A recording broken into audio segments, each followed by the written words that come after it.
Pravesh, you can start. I've started the recording.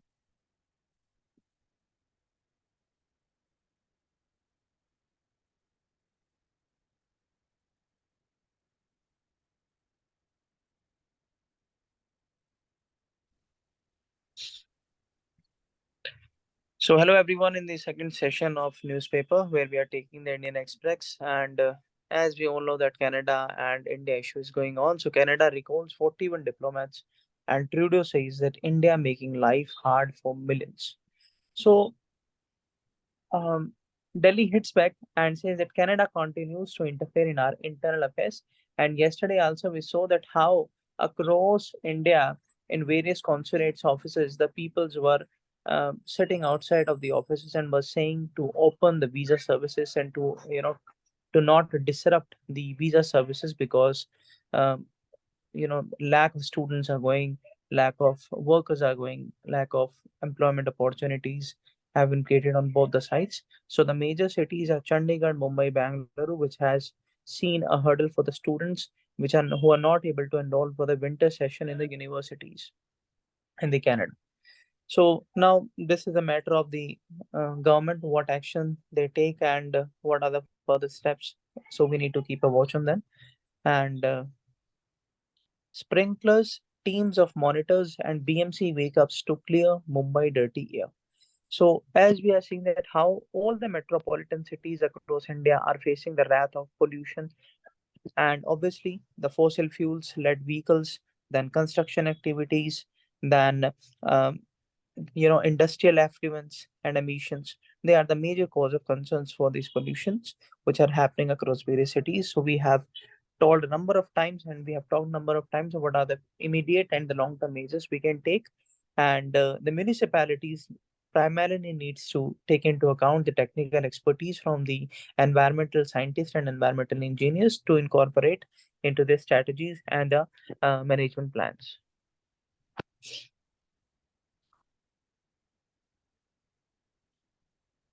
So Israel based chip manufacturing company Tower Semiconductor has revived its interest in India's chip incentive scheme for a second time and setting up a semiconductor fabrication plant in the country. So, as you all know, that semiconductor is very important today, and India is also developing it under the PLI scheme on the indigenous production, domestic production basis, and it is a critical factor for other such companies planning to expand their geographical presence. So it will, help out the FDI and will lead to more employment opportunities in India's domestic area.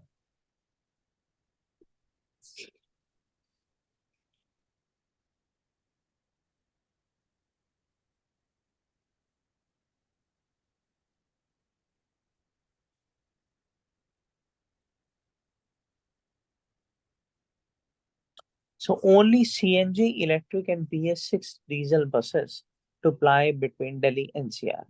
So one day with my companion Mansi, was talking that how we can focus more on public vehicles rather than the private vehicles.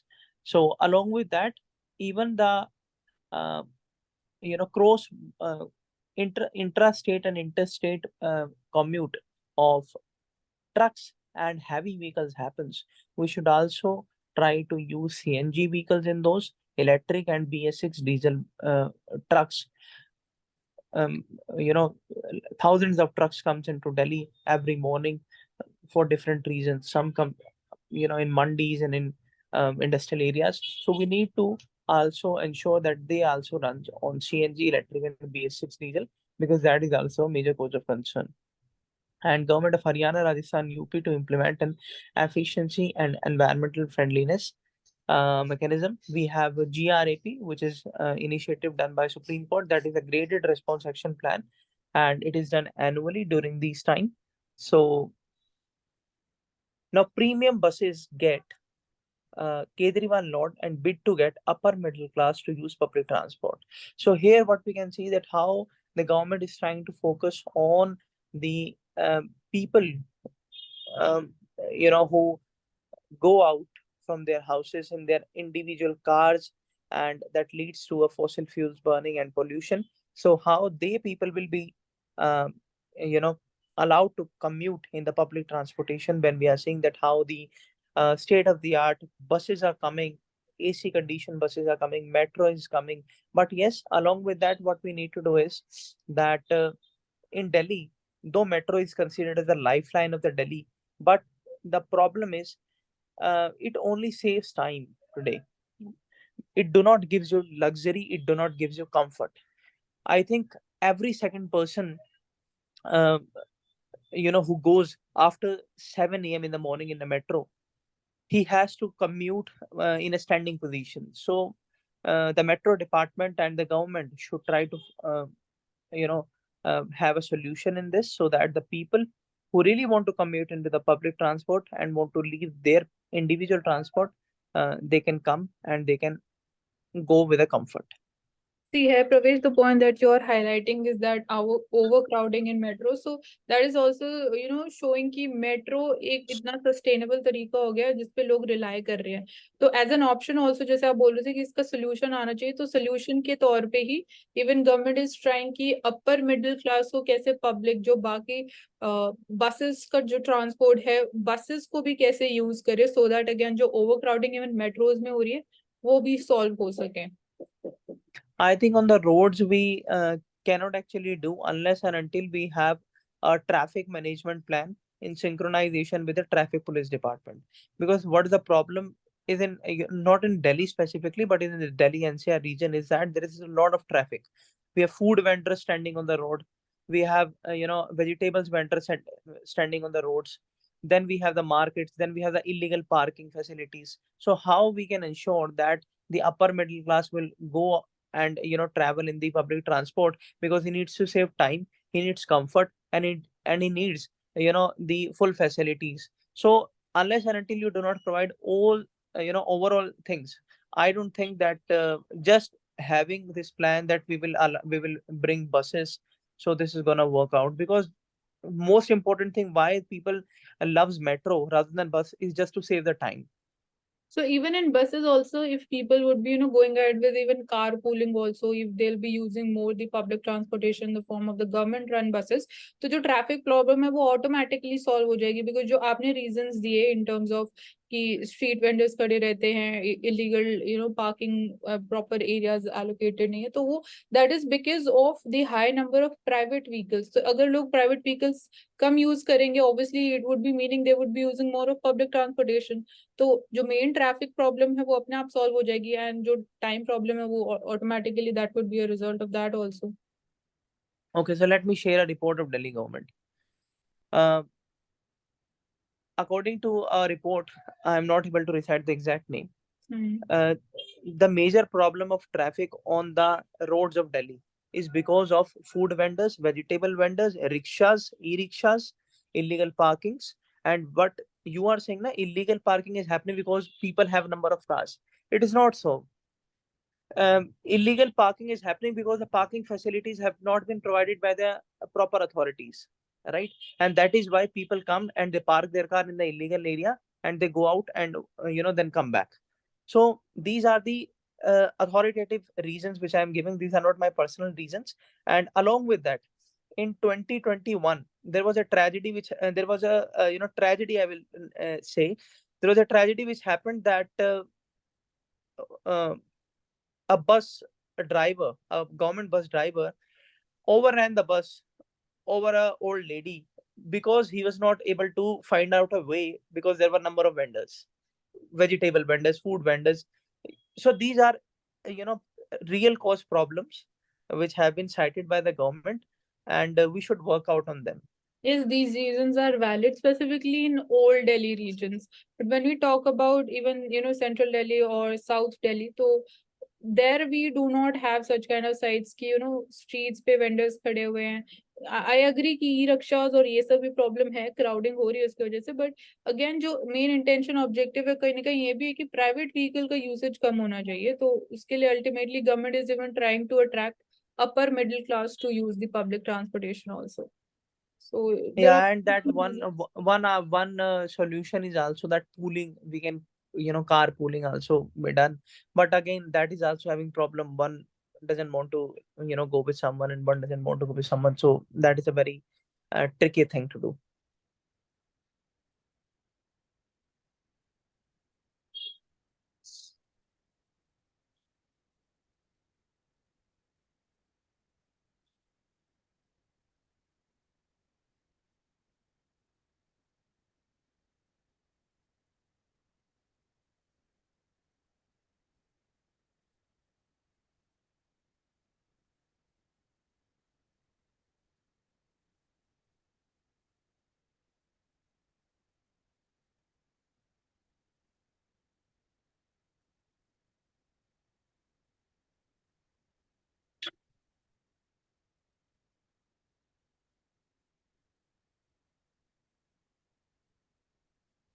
Okay, so let's take this.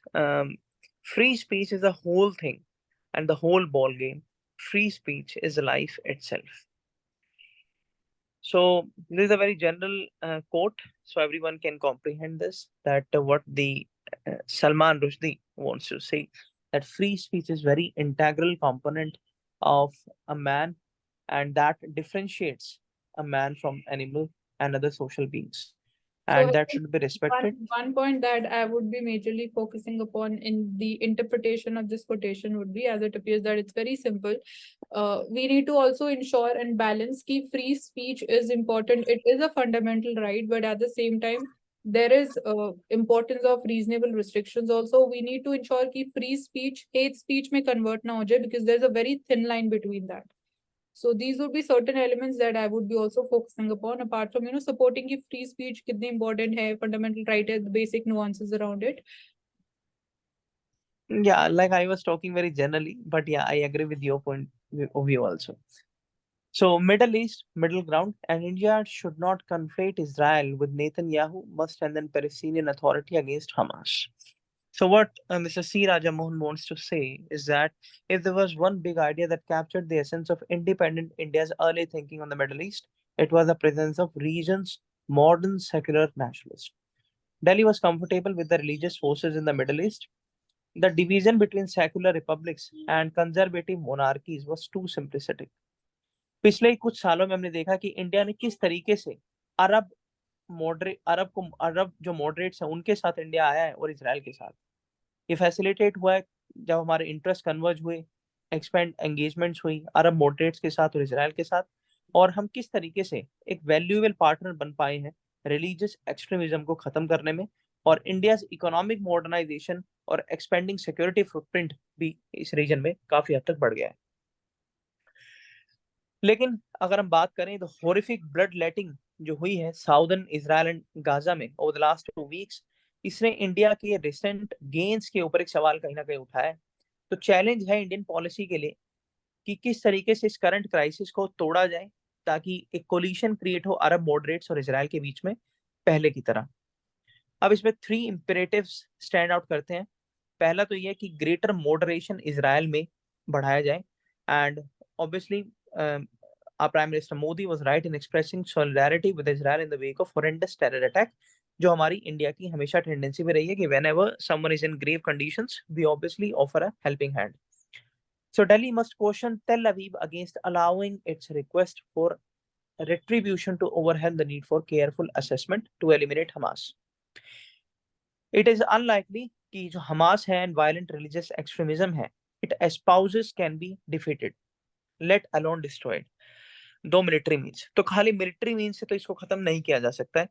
And immediately basis पे अगर हम Israel की adversaries को open additional front पर देखते हैं और Israel को फर्दर आइसोलेट किया जाता है इंटरनेशनल कम्युनिटी में, तो ये कहीं ना कहीं अंडरमाइन करेगा अरब पार्टनर्स की मॉडरेशन को। तो कहीं ना कहीं हमें एक बैलेंस देखना पड़ेगा कि किस तरीके से दोनों पीस एनर्जी के साथ काम किया जा सकता है। And the unfolding violence is also sharpening the divisions within the Israeli polity, because जैसा कि हम जानते हैं कि war is considered as a government maker or breaker. Although outrage and grief dominate the Israel popular sentiments today, a significant part of the anger is directed at the failure of the government led by Netanyahu to prevent such a large-scale attack.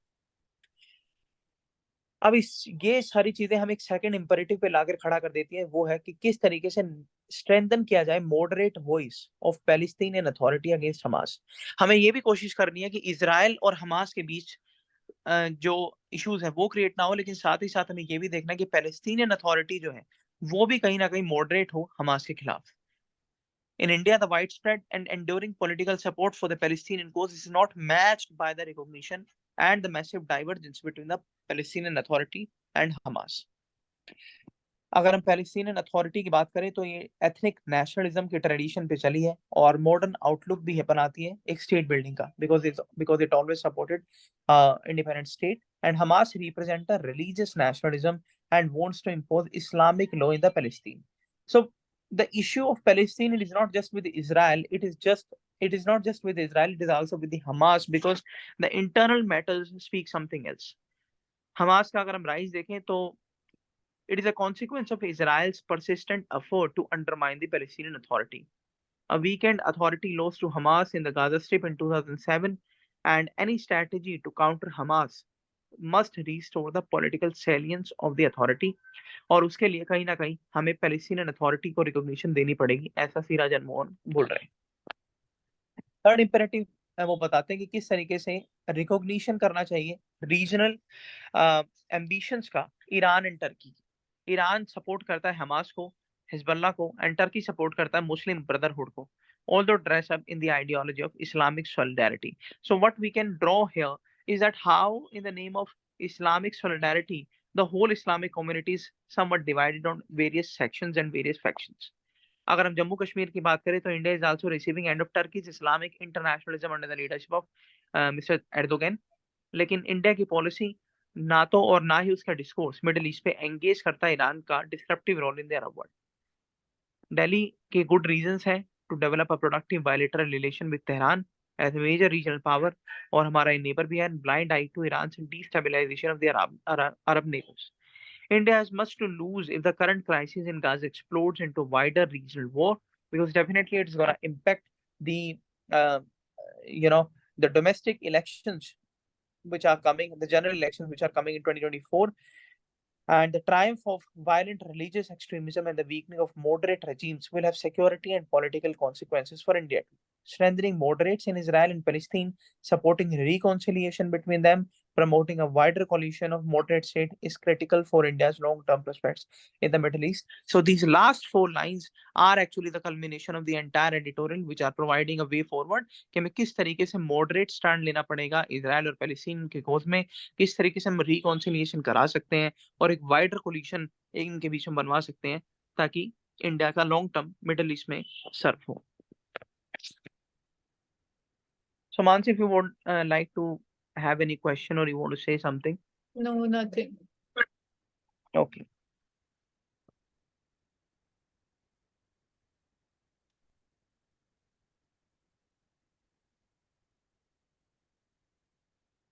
So I think media and should be inclusive by giving chance to the disabled to get into the media that serves everyone. But we cannot actually be very specific. Why only media? We are talking about everywhere.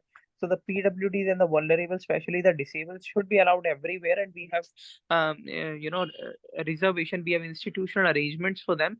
We have an statutory act, that is a right of person with a disability act 2016, and we have sign languages also. In the even in the financial inclusion we have special, uh, uh, even our Indian notes are such that they're catering to the demands of the PWDs, um, especially the deafers and the blind people. And we have the Billion Readers Initiative. We have special schools for them. We have Accessible India campaign, which is providing everywhere their recognition, even in the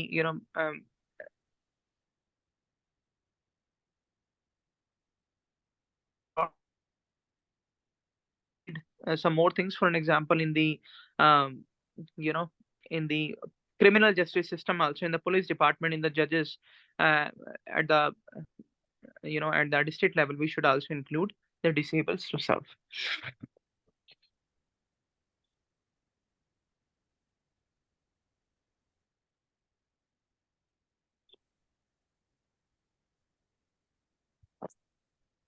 Mansi, actually, I'm not able to screen. Okay, now it is coming.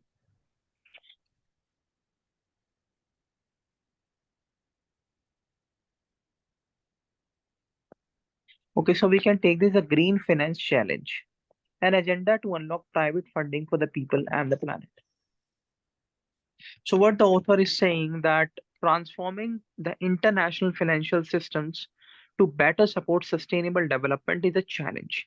And to address, we have overlapping challenges of poverty reduction, climate change, biodiversity protection, and global investment, again, with which comes with differentiated responsibilities. That is also a major cause of concern. And India is a priority partner for France. In 2012, the French Development Agency committed more than euro 2 billion for sustainable development projects in India. France is honoring private sector funding also, and the Paris Pact for People and Planet seeks to address this. The World Bank President Mr. Ajay Banga's commitment to ensure each dollar of lending from the World Bank is complemented by at least $1 of private finance.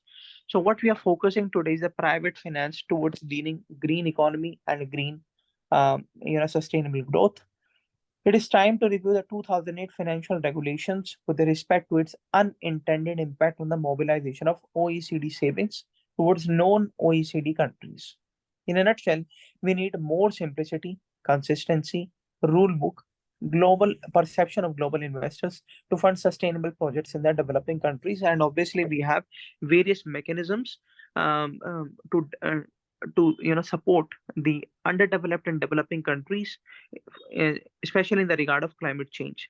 The credit rating agencies must be included in the reform agenda of multilateral development banks, and we should push for further thinking on the green finance framework to make most of the global savings pool um, under a common authority. These partnerships are already operative in Indonesia, Vietnam, South Africa, and Senegal. India's G20 presidency enabled the path-breaking progress in this regard, and unblocking private sector finance for the green transition does not exonerate governments from addressing debt vulnerabilities. Then every major creditor country must live up to its responsibility. We have seen in India's neighborhood the impact of debt traps on vulnerable economies. If we talk about Pakistan, Sri Lanka, and other also, the Paris Club and India have stepped in to create a successful platform for debt restructuring. In these endeavors, the spirit which is that of India's Vasudhaiva Kutumbakam must guide our efforts to make the global financial system more efficient, more just, and more lenient towards green finance.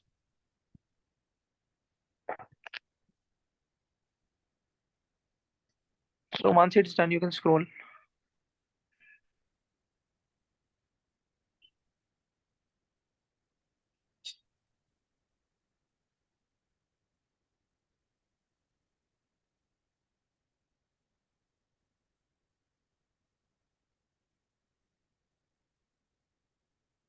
So Canadian visas and students who are applying in that. I think we have taken this up, Pravesh. We can move to the next topic. Okay.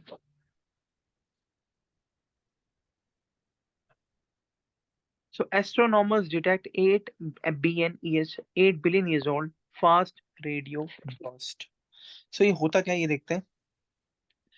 Astronomers have detected this flash of radio waves coming from what looks like a merger of galaxies dating about 8 billion years ago, the oldest known instance of phenomenon called a fast radio burst that continues to defy the explanation.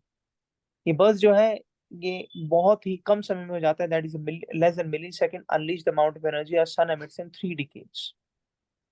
A fast radio burst is a pulse of radio frequency electromagnetic radiation. It lasts a small fraction of a second, but outshines most other sources of radio waves in the universe. Radio waves की अगर हम बात करते हैं तो ये longest wavelength होती है इनकी in the electromagnetic spectrum, and radio waves in the FRBs, that is the burst, are similar to those used in microwave ovens. The amount of energy in this is equivalent to microwaving a bowl of popcorn twice the size of sun. Until now, the oldest known such burst date to 5 billion years ago, and now because of the scientific advancement, but we are seeing that we have identified the 8 billion years old burst. The most likely source is hypermagnetized neutron star called a magnetar. These stars are stellar corpses, the masses of sun, but only the size of small city. They are some of the most extreme objects in the universe, which would you need to produce some extreme burst. There are more energetic events in the universe, and they are unique in produce energy in radio waves, X-rays, and as we just talked, and in the microwaves also. Galaxies in the distant universe look different than the nearby. They don't have spiral arms, so it was not clear if we were seeing up one galaxy with a few clumps, and it can help to detect and measure the immense amount of matter believed to populate the expanses of space between galaxies and flag the presence of this intergalactic plasma. So, where it can be used, obviously in the X-ray in the microwave ovens, and then it can help scientists to determine the space between two galaxies.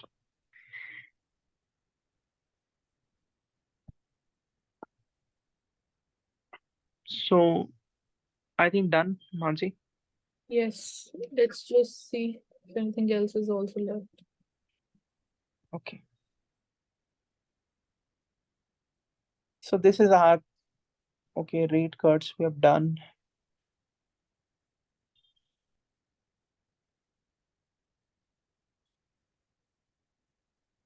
So China curbs graphite exports.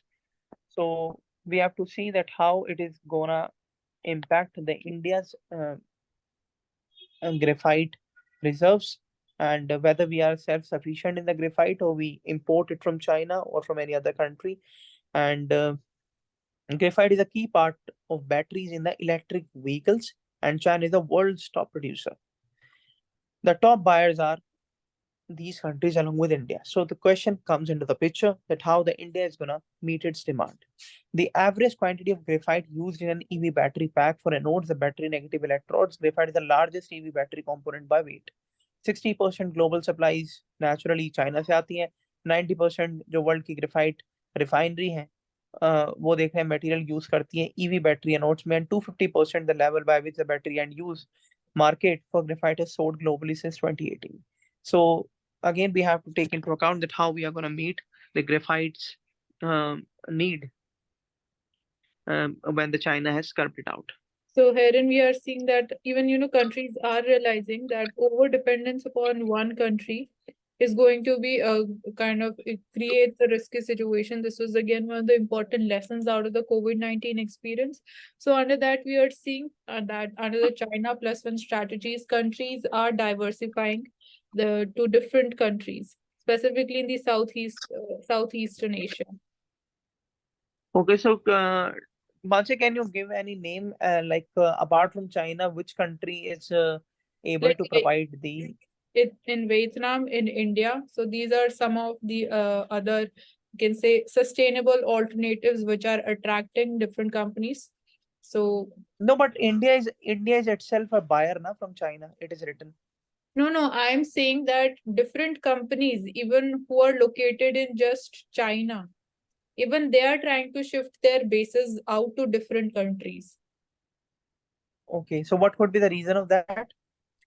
That is, firstly, we are seeing economic slowdown in China. We are seeing that even the labor cost or the cost of production that is rising in China, and sudden introduction of restrictions which impacts the businesses of these companies.